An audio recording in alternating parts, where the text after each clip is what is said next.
What is it? The main thing I got from it was like this sense of feeling seen and validated. Well, why does it have to be this way? This book was placed in my hand for this moment. Insightful, learned a lot, wrote some quotes that I'm ready to like paint on my wall. I love this book! That we just kind of pull out some of the big themes that we see and talk about a few different ones. I apologize if most of my contribution has K-pop references. Alternative book title, The Feminine Mystique Part 2. You were really just gay all along. Welcome to Book Club With Julia! and Victoria. We are two friends who find making and presenting PowerPoints on their special interest to be a super fun way to spend 2 hours on a Saturday night. It was the best time. I had such a great time with you yesterday. And we'd like to be your book friends. This is a podcast for the books we just can't shut up about. And this one is truly for Julia, and I'm here as the bestest of friends, along with two lovely guests who we will introduce in just a moment. This week we're talking about Beyond the Story, a 10-year record of BTS, written by Kang Myeong-seok, along with BTS's interviews, and translated by Anton Hur, Clare Richards, and Slin Jung. The first official biography charting the inception and rise of the global sensation K-pop boy group BTS. And this is very much an official biography, sort of by and about the company as much as about the artist. So we're here to kind of talk about what exactly is going on with this book and bring in some special guests. Very, very quickly before we introduce them. If you'd like to support the show, you can rate, review, and subscribe on any and all podcast platforms. If you're in the market for buying some books, you can go down into the show notes. Any book links that are there will take you to our affiliate page on bookshop.org, and we get a very small kickback from those. And if you'd like to join the club, you can go to buymeacoffee.com/bookclubwithjb, where we have all of our archived episodes, a bunch of bonus content, all kinds of fun stuff, and that's it. Our special guests, husbands Adam and RJ, are here. They have been podcast hosts since 2015 and can currently be found on the Ampliverse channel, hosting and producing shows like Did You Read the Group Chat, Showgaze, a movie musical podcast, and their own Boys Love series, where they recap idol survival shows like Boys Planet and Queendom Puzzle, dating shows like His Man, and BL series like The Eighth Sense. And they're currently recapping Cherry Magic. Victoria doesn't know what any of this is. It's okay. Word salad. The two of them live in Chicago with their schnoodle Friedrich. And in their free time, RJ cooks and makes theater. Adam spends their money buying Zero-Base One magazines and messaging them on Mnet Plus. I did not write this. Adam did not sign off on this. But welcome, both of you. Thanks for joining us today. Thank you so much for having us. This is so exciting. We're so happy you're here. I you. personally love guesting on podcasts, knowing that I don't have to do any work outside of talking.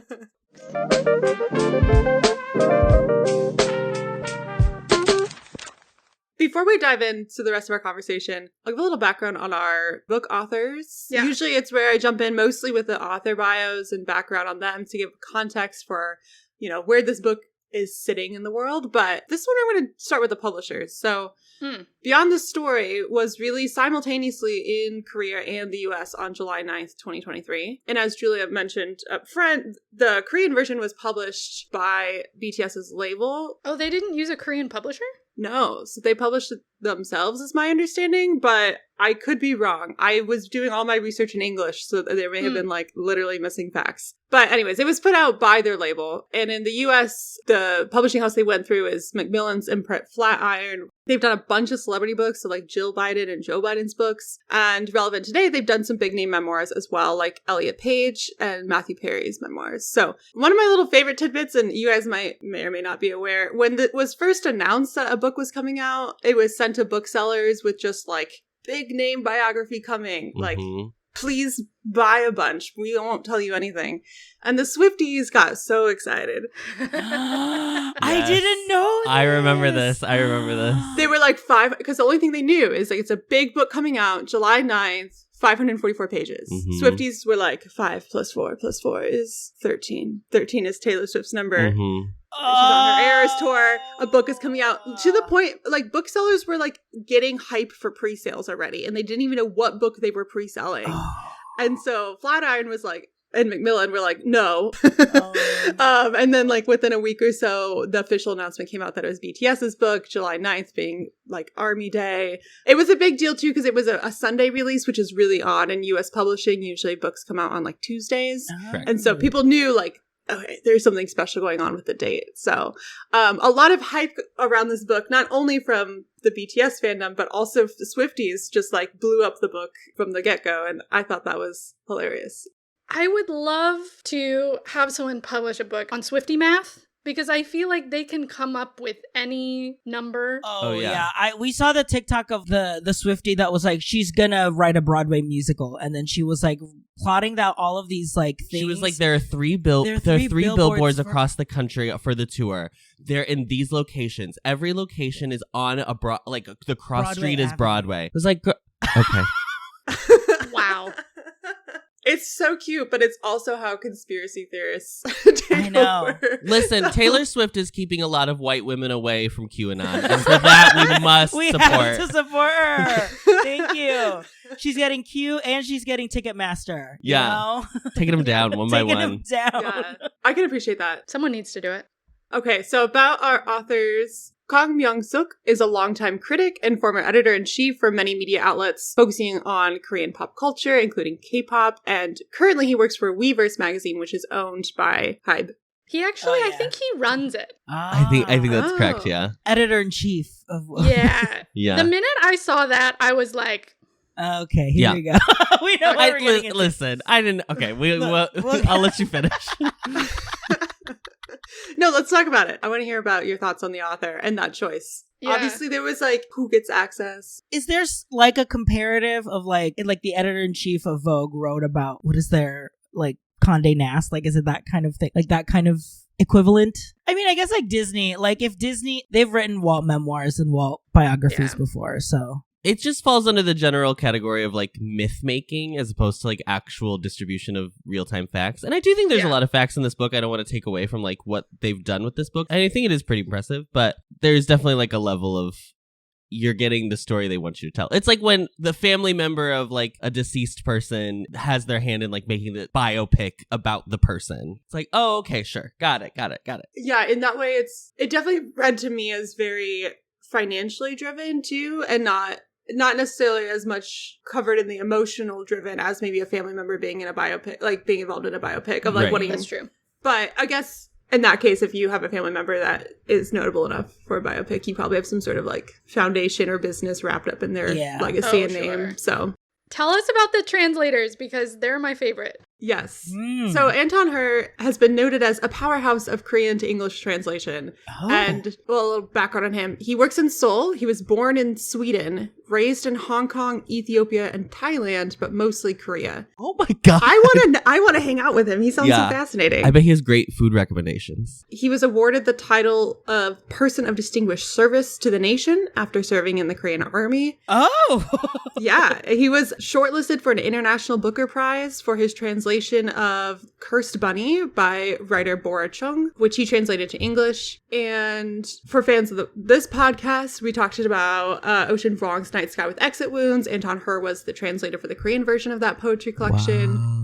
Just an impressive list of translations, but Mhm. also seems to be the most like human person ever writing about writing and having a Korean translation. And he like holds no punches in his interviews. And I think reading about him was what I was hoping to get more of when we read about BTS, like the kind of like, Mm. here's what it's actually like in the background. So like in an interview, he was asked like, what's one of the greatest challenges of translation? He says, the greatest challenge is dealing with industry issues outside of actual translating, like late grant payments from LTI Korea, Literature Translation Institute of Korea, that I'm entitled to by contract. Damn! He just like drags them. Drag them. Get your money. Get your coins. coin, Anton. Secure the bag.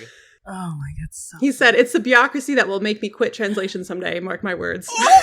Oh no. slay. When asked, would you consider working with a different language in the literary translation space, he said, I would love to work with French just to annoy the hell out of all the French translators. He's so funny. He's so great. Yes. For listeners, I'll link in the show notes a couple interviews with him because like we should do a translation episode, Julia, where we just like deep dive on him as a translator. I just so happened to catch Anton Hur's Instagram live. It was like an interview with a bookseller in Canada or something. Like I just happened to be like looking through what previous work he'd done on Instagram and he went live. And so this was his experience of getting this job. Basically, the US publisher told him, we have this huge client, big name out of South Korea. It's an amazing opportunity, but we can't tell you who it is before you say yes, and you have 1 month to do it. Normally, translators get minimum 3 months, if not like a whole year. Wow. So it was like being summoned by the mob or something. It was just like, you can't. But I almost feel like at that point I would know immediately. You know what I mean? Yeah, but apparently the soccer player, Sonny? Like the one playing right now? Yeah. Apparently he's writing a memoir. He's massive. So Anton Hur thought that's who it was because he had heard about that book. He had not heard about this book at all. It was so hush-hush. And I think it was written kind of at the last minute because he agreed to it if he could bring on 2 extra people to help him. And then the book wasn't finished when they got the chapters that needed to be translated. The final chapter was not done. It wasn't done until like the last week before he had to turn it in. So he was like begging the publishers, like, can you please send me anything you have of the last, even if it's a rough draft, like please send me anything you have. So it sounded very stressful. Yeah. But he spoke about it super positively and he seemed super excited that he had the chance to do it. And it seemed personally very meaningful for him that he got to personally translate the words of BTS. And so like, you know, I'm hearing that and I'm like, wow, horrible labor conditions. But he was like, it was great. Yeah. I feel like we like know nothing about the publishing industry and everything, but like books just appear out of thin air. There was a BL that we watched that was based on like the publishing world, and we were like, I don't know how any of these plot works. was about being a ghostwriter. They were like shunned by it, and we were like, I don't understand. And the show didn't explain enough, so I was like, why is everybody mad? Who cares? But that's kind of like what I imagine like working and writing and publishing is. It's like you go in your hidey hole for like a couple weeks and knock out a book. That's exactly how it works. Yeah, just a couple of weeks. Oh gosh. You Ernest Hemingway, you're down to Key West, and then you just crank out a novel about some waves and you call it a day. Yeah. So long and short, I think the situation of a book immediately going into translation is not, from my understanding, entirely uncommon, but not entirely common either. So typically there's like a release in the first language and then later a release in other languages. And so in a lot of other circumstances, the translators are working with already published works or works that are slated to be published and they have like a certain time frame after it's done to finish it. But yeah, this is like the worst group project where you can't do your part till the other person does their part and they're like really behind and you're just like, well, hello. Yeah. I can't translate a book that's not written. Okay, Julia, so in this circumstance that there's a rogue listener that has somehow continued to listen to this conversation for the last 20 minutes and is still here, and they don't know a lot about BTS, can you give us like a really, really brief refresher? Super brief. Yeah. Super brief. So the Bulletproof Boy Scouts back in 2000. I mean, you laugh, but that is the first sentence. So, BTS officially stands for Bangtanso년dan, which means Bulletproof Boy Scouts in Korean. They are a 7-member South Korean / K-pop boy group consisting of, and I'm going to say the names, both the stage name and the regular name, because who knows what's going to come out of our mouths. There's RM, whose real name is Namjoon. He's the leader, he's a rapper, he's a songwriter. So far, he's Victoria's favorite. Good taste. Good taste in men. We have Jin, who's the oldest. He's a vocalist, least serious person in the whole world. We have Suga, whose real name is Yoongi. This is my personal bias. I'm sure that tells you both a lot of what you need to know. Puzzle is piecing. It's like Army's version of like zodiac signs. It's like, who's your BTS bias? That'll tell us all about your personality. Yeah. Are you a Yoongi marry me? No. You're not unhinged. You're not unhinged. So Victoria, there is in concerts, the Yoongi biases, the Yoongi fans will have giant signs that says Yoongi marry me. And like everyone gets a kick out of it. Like for some reason, it's Yoongi specifically. Yeah. No one else is marriage material, but if we like him. Yes, they want Suga in their home, like as their wife, specifically. Specifically as their wife. He is the wife. It's so funny. I don't do the full parasocial thing. I am slightly in love with Uki from G-Idol, but that's completely understandable though. But yeah, even then I'm like, no, you need to stay way over there. That's how Adam was before we went to KCON and actually saw idols people in real life. Yeah, that's bad. Anyway, I was in the middle of a list. So Yoongi is a rapper and producer. J-Hope, who we often call Hobie, is the best street dancer in the world, maybe, and a rapper. There's Jimin, a classically trained dancer and vocalist, and then there's V, or Taehyung, who is the lonely baritone in a sea of tenors. Yes, that's Adam's bias. That's my bias. Okay. I don't fully know what these things mean yet, but I was contemplating V first. I go by V with a lot of my friends, and so my initial was like, same name. Kindred That's spirit. cute. And then Jungkook, who's the youngest. He's crazy talented at everything. And that's my bias. That's your bias. Okay. Probably neurodivergent. Oh, the neurodivergence jumped out with that one. There are passages in this book that I was like, you gotta go to somebody, buddy. You gotta go.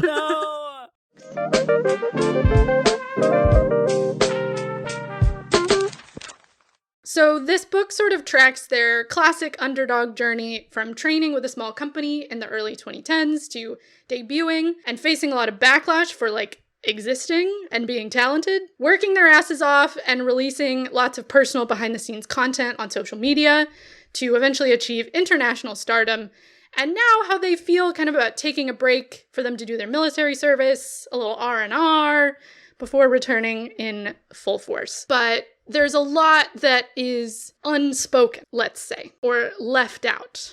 So, Adam, you finished it, and RJ, you did not. What's going on there? What's going on? How do we feel? What's going on there?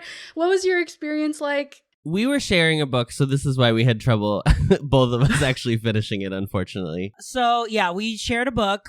I wasn't sure what to expect with the formatting. I didn't know if it was going to be like anecdotal. So I did like the like interstitial quotes that they had from the different boys. We're like late army. Like we got into Dynamite, really was when we first got in. So a lot of the majority of the book, from what Adam was telling me, that is basically like he was like, I'm in chapter 6 and we're not even at the part yet where we started listening to BTS. Right.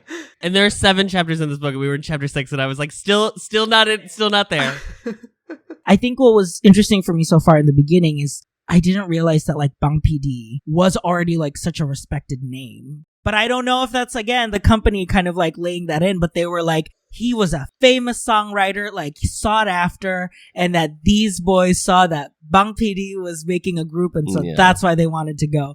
That I was reading that, I was like, oh, I didn't know that, because I feel like more of the like fan-made like documentaries that we've seen and like absorbed has always been like that they wanted to do this, and it was kind of like very scrappy. They were starting from scratch is kind of how they sell it, yeah. Like he was out like going to like local like hip-hop rap competitions finding boys, and so it was interesting to see. Well, this book tries to do both, which is totally fine. It's written by the company, and again, like, totally understandable. I think this book really excels in all the quotes that it uses from the members themselves. Yeah, I think that's the best part, because you get the like the emotions of like J-Hope remembering, you know, when he first moved in, and you get like it's written in like how he reacted to being asked that. You know. Yeah. I highlighted a lot of specific like lines that really stood out to me that the members say. Okay, active reader. Okay, taking notes. Okay, thank you. Annotations. But I do think, in the beginning it's very interesting because they really do want to sell the idea that this was a group that had everything against them. Yeah. And that there was no reason that they should have become this famous. But it also does try to be like, but really, Big Hit wasn't that small. So it's actually, you don't look at it too hard that it was like a really big leap for them. Because like, blah, blah, blah. And which is interesting because I feel like it would be a more appealing story if you were like really genuine of like, girl, we were like in a cramped, like they say, like, you know, the quality of like the spaces that they had. But I don't understand why they, like, what do you gain out of like, well, they weren't actually really that I big. think the only thing is because it's published by the company itself. So the company also has other artists who have been there since before Bangtan who would be like, well, we were doing stuff. Like, it's shitty to then be like, and all the other artists that we had before then were basically nothing. Now, they do shit on Glam, which was the girl group that debuted before. Yeah, they do not give them any. I was like, these poor Glam girls, my God, somewhere they're like weeping into I hope they're just living great lives. I don't know anything about Glam. I don't know. This was the first time I ever heard of Glam. I only knew of like the soloists that they had. I think the book excels in those passages from the members, and I actually think the way it's structured is very competently done. I think it's very easy for someone who is a fan of BTS or not a fan of BTS and using this as like one of your first forays into learning who this group is. The layout, the flow of the book does make sense in order of the story they're trying to tell. I think the prose is weird, but I couldn't figure out if it was like the interstitial like text. I couldn't figure out if it was because of the translation, and I've just never read like a Korean to English translation before, so it was like a little stilted, and I found 2 typos in the book. Okay, editor. They called Jin Jim. I saw that too. I was like, wait, who is Jim? Jim is my bias. I mean, Victoria can speak to what it's like if you don't know anything about them. My context with BTS before was, this is a group Julie really likes. I know there are 7 people. I have occasionally popped in and watched a concert with her or a video here and there when we were roommates. I know more about their rise and the significance of their rise in America and like what that meant for like not just K-pop and Korean culture, but also just like international artists getting these awards and this attention in a way that hasn't really had a precedent here. So like from a like cultural standpoint, I was like, well, these are a big deal and I'm really curious to learn about them. And from time to time, Julia will send me like K-pop music to listen to. And this summer I've been like slowly getting more and more into it. It's been really enjoyable. So far she likes Mamamoo. Mamamoo's great. I really like them. I mean, when you have taste, you know, what else is there to do? So the parts I really liked of the book was getting kind of like someone was holding my hand and walking me through, watch this music video. Here's what's important about it. Watch this concert, and this is why this concert matters. And so the QR codes at first I thought was a little like annoying because they will QR code things that are strictly going to the company's website. And I'm like, you are driving traffic in a way that I can completely see for your marketing point of view. But I also do appreciate a QR code that's like helpful. Mm-hmm. I think for a music book, I thought it was a really smart way to go about it because I've read quite a few music memoirs and they're hit and miss depending on how well I know the music. And so I think they did a good job expecting that not everyone has listened to every song or watched every video. That was good. I didn't think about that. It would be a good thing to like implement in more like other memoirs like that where it's like an audio or a visual thing. I think it was very smart for this book to do this and other K-pop stuff because K-pop is so incredibly visual in a way that like Western music still doesn't regard in the same. It's almost like the music is as important as the visuals that you are receiving. There's not like it's still about the music and then like we have a good music video. Like they are equal in terms of like what content is being produced. And I think as a reader from a Western point of view, it was like really helpful to get that. And I felt like I picked up on that context of the importance of the music videos and the symbolism and stuff. So that's what I really liked. What I was heavily disappointed by was I knew it was written by the company, but I was ready for more of the memoir feel than biography. I wanted like, how did each of these people feel as they were leaving home? Like, what was the impact on the relationship with their sister? Like, what was the, like, moment they sat with their parents and said, like, I'm doing this? And, like, we get, like, very, very little of their personal lives, which I can respect, but to give me 544 pages and, like, I feel like I don't know these people.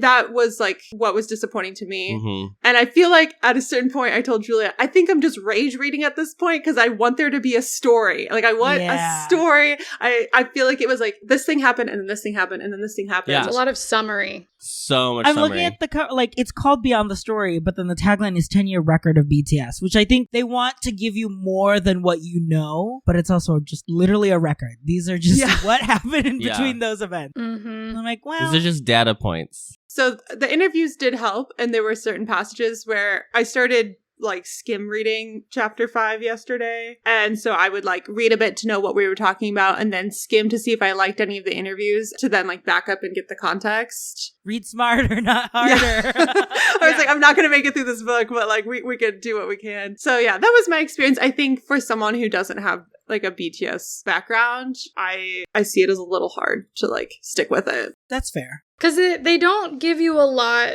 even to differentiate who the individual people are. Right. That was why my like quiz with Julia was so funny, because I was like trying to remember who all of them were based. And I kept flipping back to the very first chapter where they introduce everyone, because I'm like, which one was the oldest one? Okay, cool. And like, which one like was characterized this way? I had a really hard time keeping 7 characters in my brain that we weren't delving into like deep stories with. Would we have liked it if it was not linear? Let's say like each chapter was about a member, and then like the experiences and the events just come whatever story that member is trying to tell in their like kind of mini episode. That could be it's not this book at all. And I think because they're calling it a 10-year record of BTS, I think that's why it can't be this book. They would have to get rid of that title. They could do that, and that would be, I think, a better book probably. But I think that this book also really goes out of its way to not. I was like so cognizant of how many times like members' passages were used, because I just know that like there's some army out there who counted the number of quotes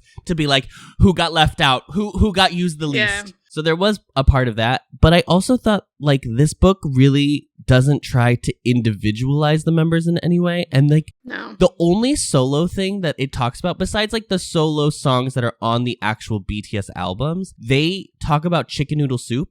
And that is the only reference to like actual solo artistry that happened, even though like Namjoon has released three.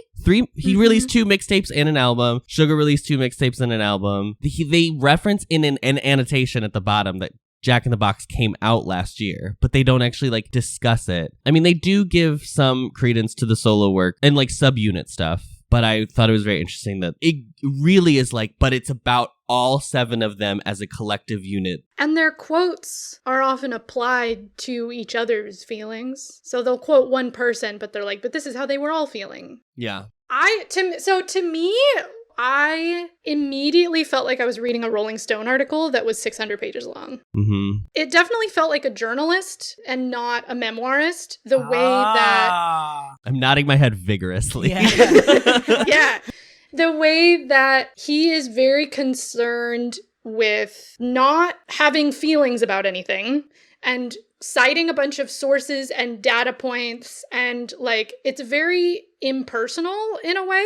Have you read like a long form journalist into like a book before? Is that like a common thing? I've read The Song Changed My Life by Bob Boylan. So he wrote a really great collection where he asks a bunch of different artists, musicians, like the song that changed their life. And so there'll be, some of those are really short and it's like, 2 or 3 pages. Some of them are a little longer. They're like 8 pages or whatever. But it's what I find so engaging about his writing as a music journalist is it's like Bob Boylan saying, I met Hozier when I went to this thing and I saw it. And this is what I thought of the first time I saw him. And so when I sat down to talk with him, I was so curious to hear, like it situated you in a way that you felt like you were with Bob Boylan seeing an artist perform in like a 90s grunge venue in DC, and you're just like there with him, and it just starts to paint the picture of the artist. And I feel like, adding to your comparison, Julia, what I'm missing here is I don't get the situation, like the point of view or the lens from the journalist. And it did read very like news journalism in a way, in some of the ways quotes. It's a journalist writing about music as opposed to like a music journalist. Yeah.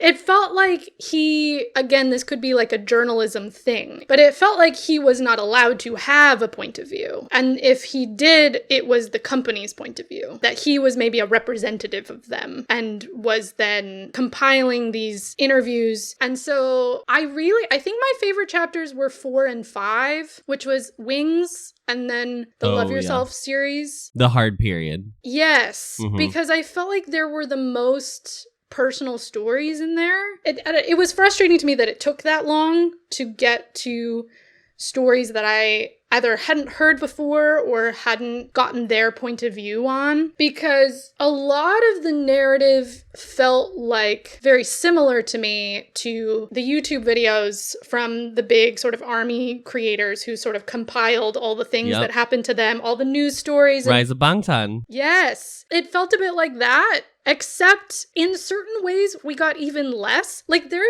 were situations where the boys have told us directly in behind the scenes interviews, in live streams, in whatever. They've told us directly what was going on or how they felt or whatever. And we got somehow less information in this book than stuff they've already told us. And so I'm like, if we know what was going on, why didn't they put that in the book? And so it feels like there's kind of a filter that it's going through, which I found very strange. And I couldn't quite figure out what that selection process was. So something else that the translator said in that Instagram live was that he was not allowed to translate what they actually called each other, how they in the interviews. Oh. So any kind of term of endearment, if they called each other like Hyung or something. Jim and she, yeah. In their interview quotes, if they referred to each other as something other than their stage name. Yeah, and they almost always use stage names. It's always Suga, and they never call Yoongi Suga. No! Ever. The fans barely call Yoongi Suga. Almost nobody calls him Suga, but they always use the stage names. And he was like, this is hiding information from the readers. And it was specifically like Big Hit that was like, no. Fascinating. And that was weird to me as a reader too, because then like as someone who's not super familiar with it, Julie's like, okay, you need to know all their actual names. I'm like, why didn't the book tell me their actual names? Yeah.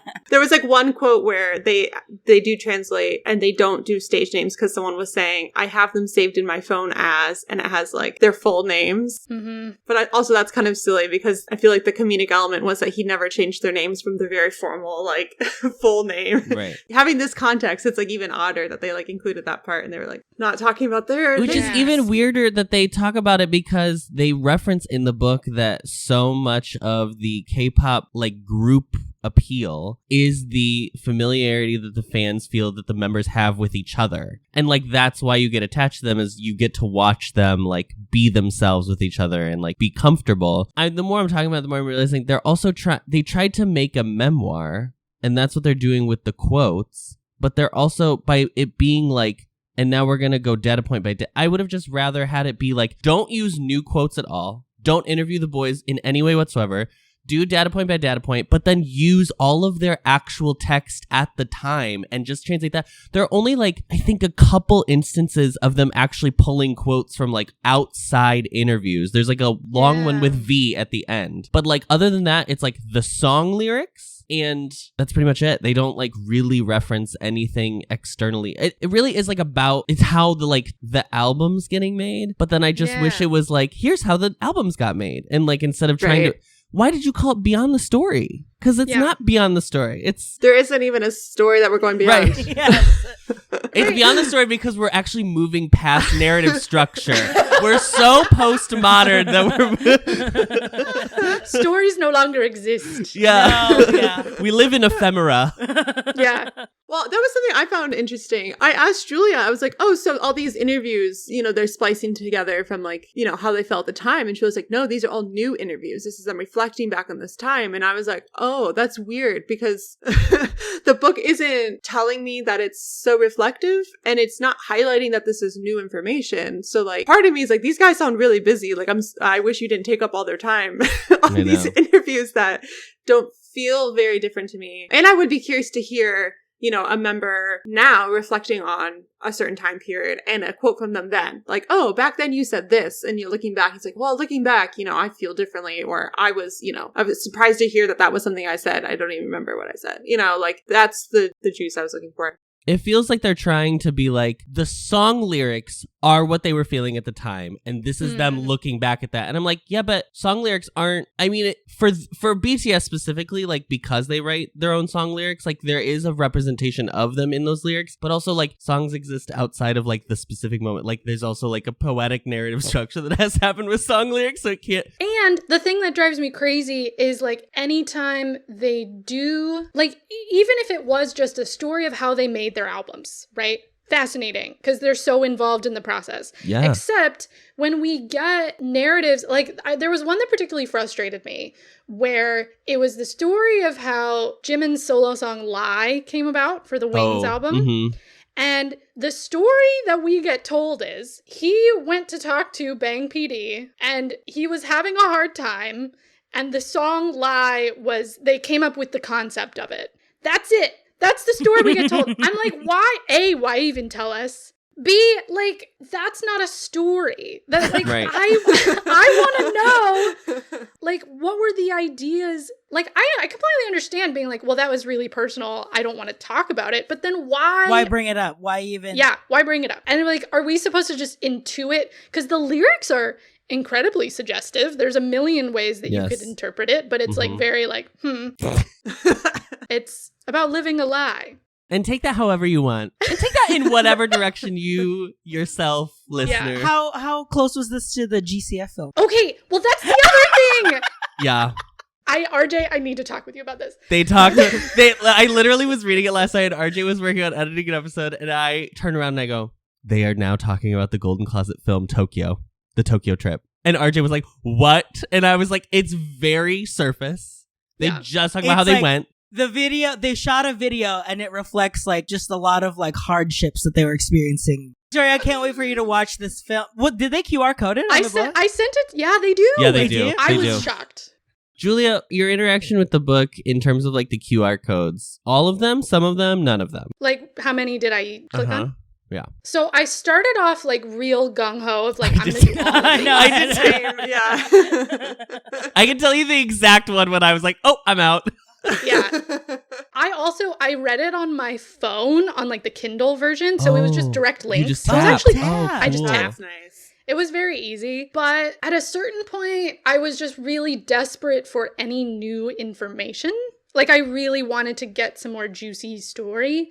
So then I think around chapter 3 or 4, I was like, that's enough nostalgia. Like I'm only gonna watch or listen to the things that I want to. And sometimes I would put the album on. I did that. That the chapter was talking about as like kind of background. Especially because their discography is so dense that like Yes. there are songs where I initially like I can't hear them just on playing in my head. So I would have to like go back and be like, especially like some of the solo stuff. And so I was like, oh God, these songs. I mean, their songs are so good. This is so silly good. that I feel like I'm being so critical of this book, but like I love BTS so much that I still had like a great time reading it because I was like, you're still learning more. Yeah. But I also am like, this is not for non-fans, to be honest.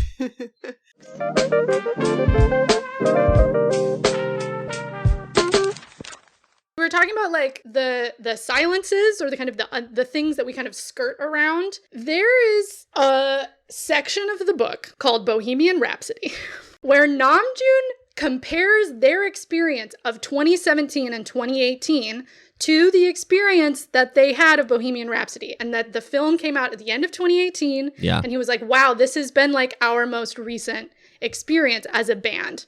And the only thing the author does to refer to the central plot of that film is that the public was prying into the band's personal life. And then we move on as if that is not the most loaded statement ever. And I was like, can we ask follow-up questions?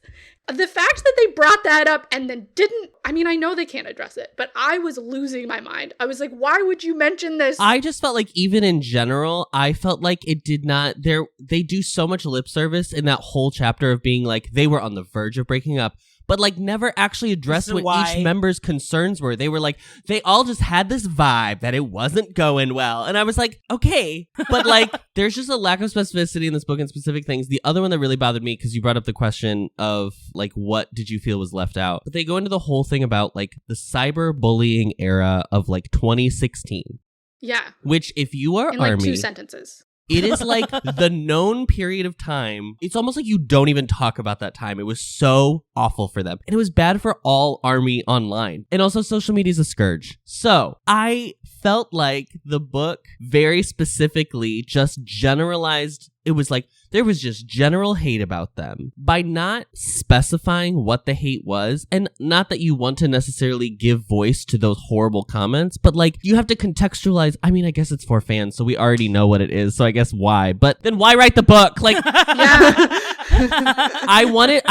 don't want you to share. I don't want you to publish tweets of people who were like literally calling for like the Bangtan members to die. But they could have even said like they were receiving death threats. Because as someone who wasn't familiar with that, I was like, okay, cyberbullying really sucks, but public figures get told really terrible things all the time. How bad are we talking? Yeah, I wanted to know, like, how bad are we talking? I wanted to know more, like, yeah, we got these, like, summarized, generalized responses of the members being like, this was a period where I wasn't paying attention to anything people were saying, or this is a period where I really liked going online because I could be reminded how much people love us. Like, cool, like, can you give me more of those reactions? Can you give me, like, sit me down in a meeting room where they're having, like, a chat of, like, what are we going to do about this? You know, the execs are going back and forth, or maybe the band is together and they're saying, like, I don't know, we turn off our phones when we're not at work so we can, like, sleep for a few hours and have some separation. Like, I want to know. Yeah. Even though the documentaries they've released are also still edited to within an inch of their life. Like, those feel more real because you're watching something happen in real time. You made a comment yesterday when we were talking about it that, like, it's the same feeling you get sometimes of watching a movie. Like, a villain is too generalized. Like, you kind of need the, like, I need to know what they were up against if I'm going to root for the protagonist. And the protagonist of this story is these 7 boys who did really, like, overcome a lot in order to get where they are. And it's... So show me what they had to overcome. But I think one of the things this book does really well is really establish, like, there is no good reason that they are where they are at today other than they just kept trying to go for it. Like, they just kept working really hard, and that alone is, like, what got them to this point, plus, like, the help of ARMY. But even then, like, I still don't feel like the book really, and I'm saying this as an ARMY, so maybe it's selfish, but I don't think this book really did enough to be like, ARMY is half of the reason that they are where they are at today. Again, it was given in summary, and I think that's why the impact of ARMY felt, for me, just, like, reiterated over and over, but not, like, flushed out. I want to know, like, well, how much did they do? And, like, what was the impact? And I know, like, writing about a fandom, I'm sure, is an interesting challenge where you're, like, you're not going to individualize people in the fandom, but there are individuals, there are groups of people, there are certain online spaces that are doing certain things. Tell me about the fan translations. Tell me about the white paper that they did about Jimin's t-shirt. That was, like, one of the most incredible pieces of collaborative academia. Yes. Tell me about what the kind of PR groups who are putting together, like, promotional stuff and the charity work. Like, tell me about the factions, at least, of the different branches of, like, what they're doing. They really just go, like, oh yeah, and then all of a sudden their YouTube views just started going up. And it was like, okay, sure. That's it. It just osmosis all of a sudden out of nowhere. Okay. Well, as you said, it's the having their cake and eating it too. It's they give so much word count to thanks to ARMY, thanks to ARMY, thanks to ARMY, but they don't actually want to specify. And so then it feels like disingenuous in a way. Not that I don't, the people behind this book aren't grateful for all that ARMY's done, but it tell me more. That's the data we want. Like, there are some specific things that they talk about, like specific memories, and those are, like, the best parts. Like, when they talk about at their debut stage, they had 1 row of fans at their music show, and they reference it a few times throughout the book of being like, their 1 row of fans had gotten to this big, and that is such a cool thing. And I wonder if, like, because it was the beginning, that's why they have that memory so well, and it's like the middle period where you're like, yeah, we were in Wembley, it was great. I don't know. It didn't always feel like they had time to, like, experience being perceived and supported by people. Like, I actually am more interested in what it felt like, because they just had to lock down the doors, you know what I mean? They had to batten down the hatches and, like, just keep them in this isolated bubble and ship them across the world in this chaos where they never leave hotel rooms and they're always, like, so isolated. Like, I would love to kind of be in one of those hotel rooms or be in one of those vans, right? Where they're, like, one of my favorite kind of BTS documentary moments, and I don't remember which one it's from. It's when Jimin tries to buy an iPad in Chicago. He just has to run in and run back out. Yes. And then it's him and Hobie in the car kind of reflecting. And the visual of them being in this isolated place and not being able to leave, basically. And then talking about, like, I feel so lost here. What would we have done if we didn't have Namjoon? Like, what I wanted was more scenes. I could have done with less information. Summarization, and I want more, like, give me in the moment, real time, like, ask follow-up questions about where were you? What were you doing? What did it feel like? What was going on around you? Get perspective from everybody else, and then paint that picture for me. I don't think it was a real in-person interview, though. Well, it was, like, on Zoom, wasn't it? Or you think it was email? I think that the members answered these questions, but I think these questions were like written out and then they just like said them to a camera and then he watched them later. Nothing about these interviews felt like they were having a conversation about with any it's just like, oh, in this chapter of the book we're going to be in the Wings era, so tell me what you remember about Wings. And that's why Jin has nothing to say, because he has no memories, because he's just like, I live moment to moment, I don't care, I love my life, yeah, I'm tired and I want to play a game. And like, slay, we love and that. We love that for him. We love that. That's a really interesting theory. That makes a lot of sense reading these interviews. Because there is something that feels like more stilted, less conversational. And a lot of other like music interviews, you will get that back and forth. You'll get the like question and yeah. Yeah. Mm-hmm. We don't get that at all. One of the things that I liked though is like reading this whole book, the amount of times the members reference how like RM was like a really big support for them. I will say I cried reading this book that day. Because I could talk for like an hour about how important he is, but they're so lucky to have had someone who is as thoughtful and caring and also like able to see both the like intimate but the big picture, like able to like put it into perspective like of what it all means so that they don't get ahead of themselves. Like they all have this really great view of being like, well, we just kept working hard. Just because we won an award, it didn't really mean anything. We celebrated in the moment and then we moved on to the next thing. And I think it really has a lot to do with like RM just being like, no, we got to keep going. We got to keep going. And of course, that's capitalism and a scourge. But also, it's very endearing. Oh, I have written actual anthropological papers for my master's on that, so I won't get into it now. So yeah, RM was my big takeaway. I was just like, oh, they love him so much. And we all know that like Jungkook joined, big hit because of RM, which they love to bring up at any chance they get. But they didn't include that in the book, though. No, they didn't. No, they kind of wrote it as like they were like Jungkook knew of RM, and that's one of the reasons. But like, and he saw like Hobie and Yoongi there, and it felt like they were already like like they have already debuted. I also felt like there are things that are settled within the fandom that we have all like accepted as like the war of hormone misogyny claim, right? Yeah. They give a little bit of lip service to it, but they don't specify what people's problem was or what the apology was. Like they just are like, and then RM learned his lesson. That was really shocking to me because that was one of the few BTS stories I knew. And I remember Julia telling me about this. I was really interested to read about it because I was like, this is really, in this, especially in our time, like seeing an artist who has been put on blast for misogynistic views, like having a complete 180 and looking for specific support and like reading like feminist literature and like talking with feminist scholars to like better understand and how he can be a better person. I was waiting for it. And then it was literally like 2 pages. And they were just like, there was some people might call it misogynistic issue. Yes. And I'm like, why? It's so called. It was. It almost feels like BTS obviously has kind of done a lot of like new things for Korean artists. And I think like this is probably one of the like thoughtfulness that can come from like making your art. Oh, I see like what an impact it could be, and like having to like either apologize or at least like be comfortable enough to like talk about like, you know, that was us from the past. That was whatever. Like I can see like BTS wanting to like elevate themselves or like at least move with the times, but there's still a sense of like in Korean music, it's still too new, or like that's something artists don't talk about. So like maybe we're not ready for it. You know what I mean? Like maybe Hybe like is still very much like, well, we're still laden into like what our culture's speed is. And so we still have to kind of downplay. Because I do picture like if Namjoon was like, I'm going to self-produce a memoir of all of us 7. Like I think we will get all of these things. They know how important it is for us. Well, and that was something you mentioned to me, Victoria, where you were like, where's the vulnerability that they're so famous for?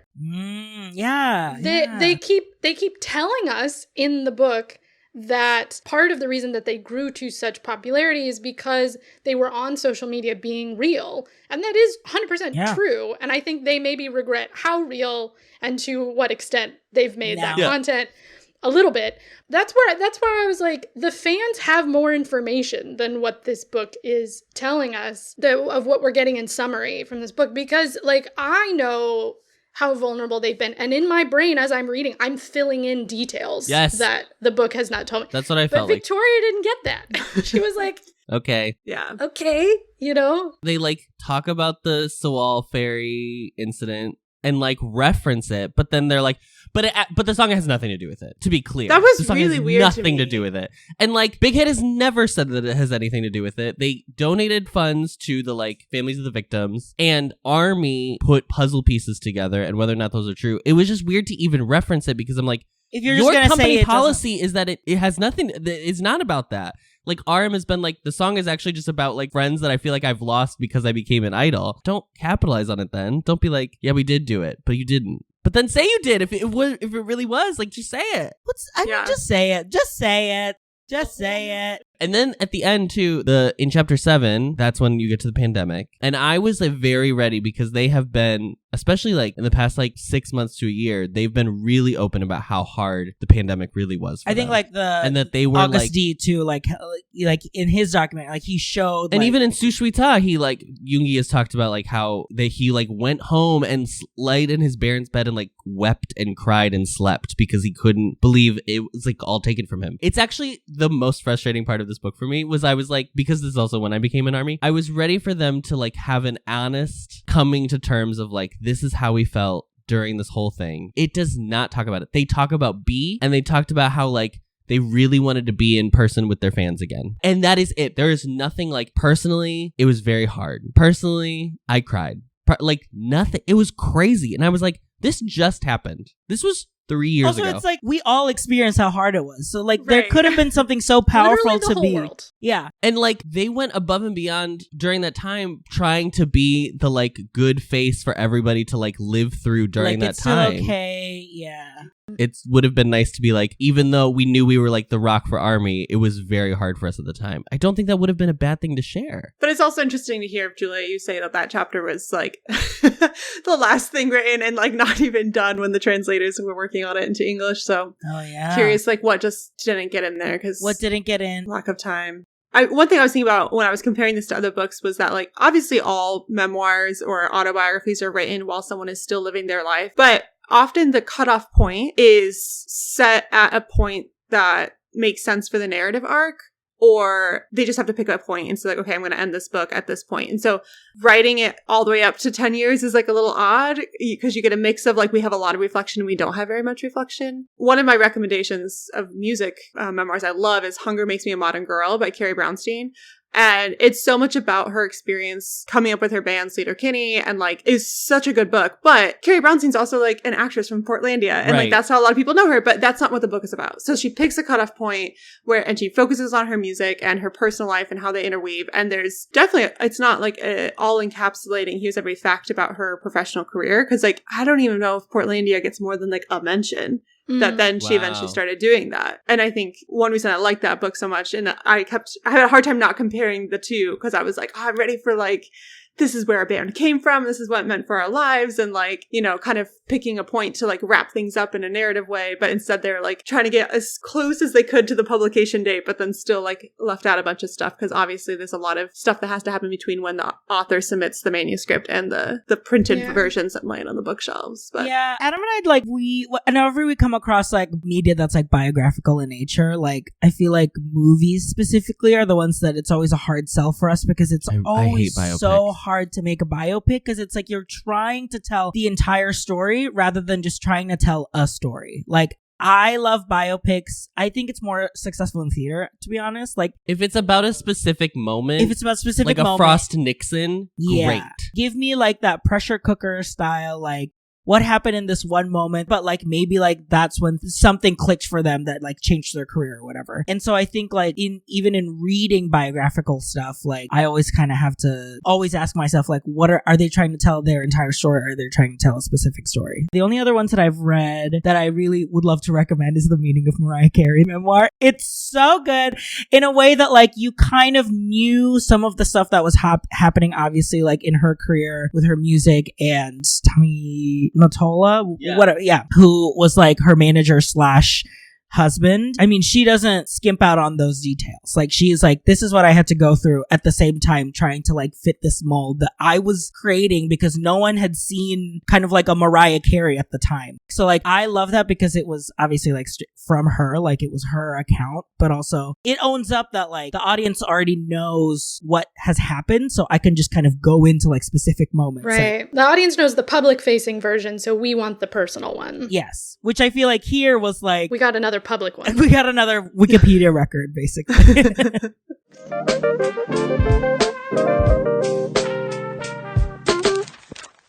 So I guess to conclude, if you can avoid speaking for 5 hours about this, what does the BTS story mean to you personally?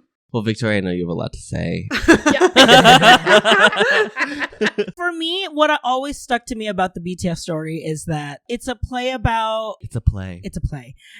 I would love to see it. It's that idea of like they are kind of like taking the industry in their own terms in a way, like, which I think was really important, especially for the industry now, like for new generations to come. Like what we love about hype groups is that like the talent feels like they can be really comfortable being themselves. And I do think that BTS in their like individual personalities has paved that way for a lot of like new artists today in the industry. So that's what I really love about BTS. And so like in learning about their story, that's what I want to see those moments where they felt empowered. Like I loved how like Jimin could be like, I can bring in my like more lyrical dance kind of like artistry, or like J-Hope and Suga, like I can, or like Namjoon, like I can bring in like literal poetry that I can write with my music in commercial like K-pop. So yeah, that's what I've always taken out of BTS, because I know how important they are to new artists today.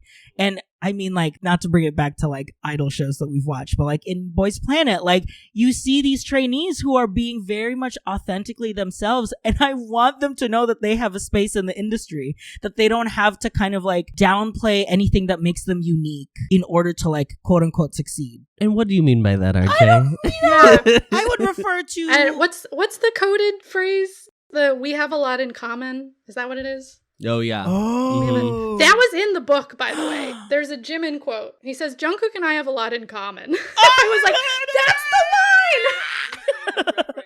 How do I feel about Beyond the Story? Or the BTS story? For context, when Adam did dive into being ARMY, he like didn't eat for 3 days. No, and, it was like, 3 weeks. Oh my god. Like, Guys, truly. it was so bad. Like, it was crazy. He just consumed content. It was during the called pandemic. out of work so much. It was so bad.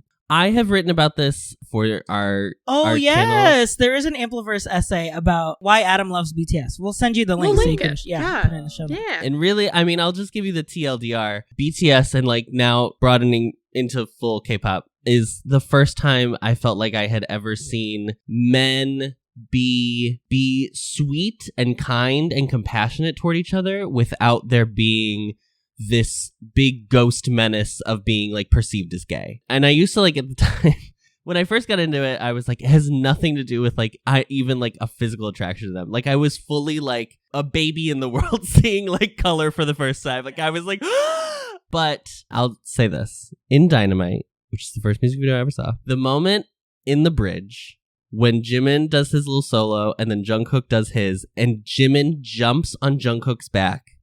The first time I watched that, I burst into tears because I had never in my life seen another man do that to another man without it being a joke. There is such like in the early 2000s, like there was such like I don't know, like post 9/11, like Iraq war, like Levi Boots energy. Like we had to come up with metrosexual to define people who got haircuts. Like literally it was out of control.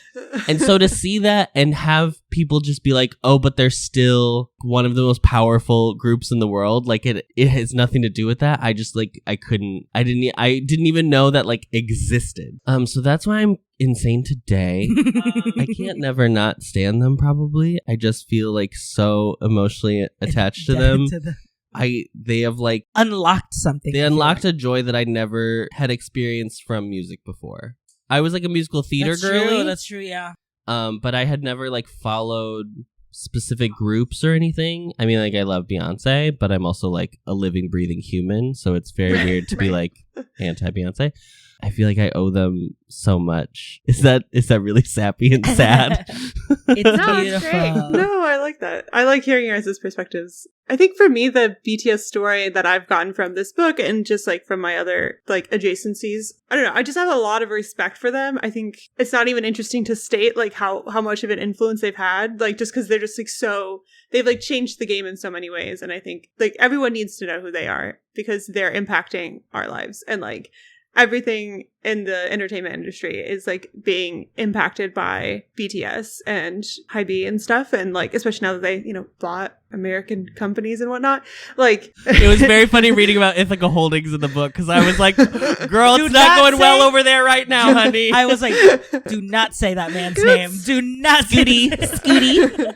Scoots magoots. when I realized that connection while reading this book, I was like, oh. Yeah. Mhm. I don't love that choice for them. No. But all that to say, they're such a powerhouse, and I think it's really awesome to see, and I love learning that their fame hasn't come just from being like part of a very savvy business strategy, but like really vulnerable and interesting people, and like there's kind of room for a lot of people at the table to like come in and really like their stuff, whether you're really into dance or you just like really cool music videos. Like, I don't know how much I'll end up going down rabbit holes of all their like side content, but I do foresee a future of me watching a lot of music videos because Oh, yeah. they're intriguing. There's a different journey for everyone. I can take the anthropological approach. From an anthropological standpoint, the groups that do the best, who sort of break outside of their bubbles in K-pop, tend to be the ones that have a really, really strong, central, cohesive narrative and tend to have a lot of fan agency, where the fans feel like they have been just involved in that story, in making it happen as the artists. And that is such a powerful thing, to have that kind of agency in like your creative life and like what you're consuming, and to feel that's so cared for, I think, and to have a strong sense of narrative when the world around you feels like it's falling apart and you have no agency anywhere else, can be utilized for such powerful forces. If we know how to harness it in the right way, I think we can get amazing things to happen. And I will say, you guys may appreciate this, that group that I've seen so far that has both of those components in spades is ZB1. Their central narrative is like a love story, but The wedding? The wedding? We saw the wedding. the wedding. I heard about the Wedding wedding. of the century? The wedding of the century. Move over, Meghan Markle. So to close out, what are you guys currently obsessed with? What's bringing you joy? What's you can't stop talking about? I mean, Zero Base One, I guess, is kind of like the main thing. We came back from KCON, which is a huge K-pop convention, and I feel like it's been really wrecking our psyches because it's like, what now? I'm in such a bad what place now right do we now. do? Post-concert depression is real. It was like part concert, but then also being able to meet people that have listened to the show and like have really appreciated us was very strange, but also like we're very grateful. So we're still kind of reeling from that a little bit. Like, we have to like clean the damn house, but I can't because I'm thinking about KCON.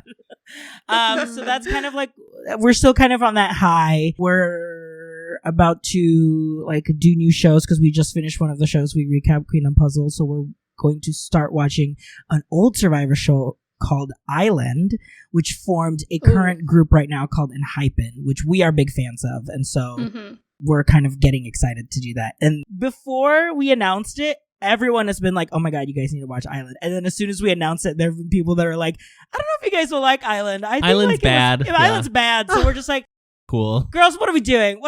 So very excited to see like why is that the discourse? Why is all of a sudden it's like hot or cold? So we'll see. My current obsession, I just finished watching a show called Vice Versa from GMM TV, which is a Thai production company. So it's just about they are two guys. Just two guys palling around.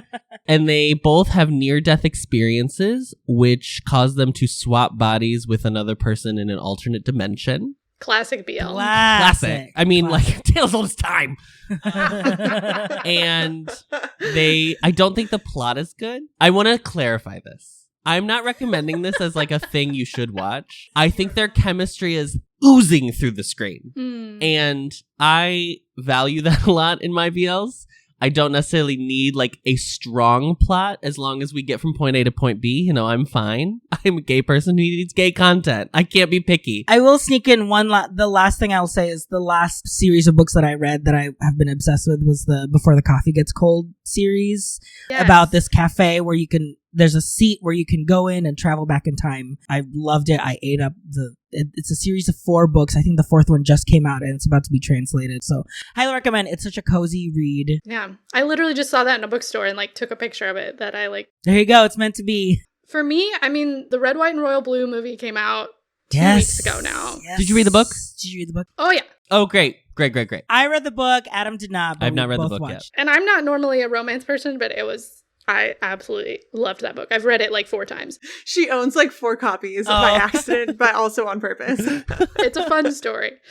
I was really nervous about it. And I do feel like some of the choices, I was like, I don't know.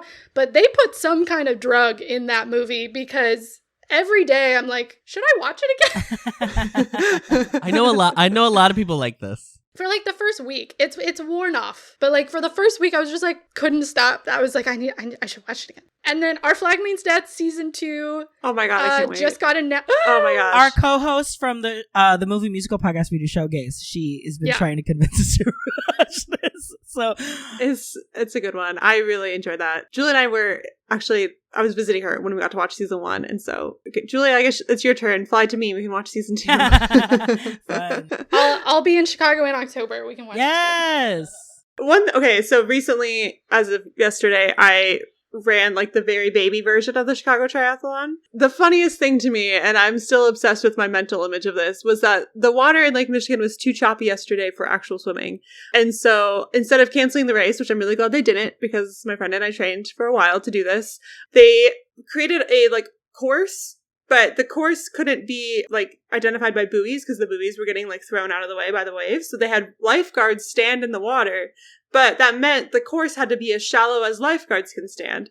And so the swim course was just run for 130 meters through the water and like getting pummeled by waves. It was like the weirdest obstacle course. That is so and funny. The lifeguards, these poor lifeguards were out there for like over an hour while like hundreds of people were trying to complete the swim section of the triathlon. Just like, you got this. And they're like getting bounced around and then we're dancing the whole time because they were like, I'm cold and I'm in the water. I might as well just hang out. So shout out to the lifeguards of Chicago. Whoever signed up to work that triathlon got way more than they Shout out to for. you for doing a triathlon. Oh my god, I could barely. Shout out to you for leaving the house, honestly. Honestly. Just that alone is a feat, and I love it.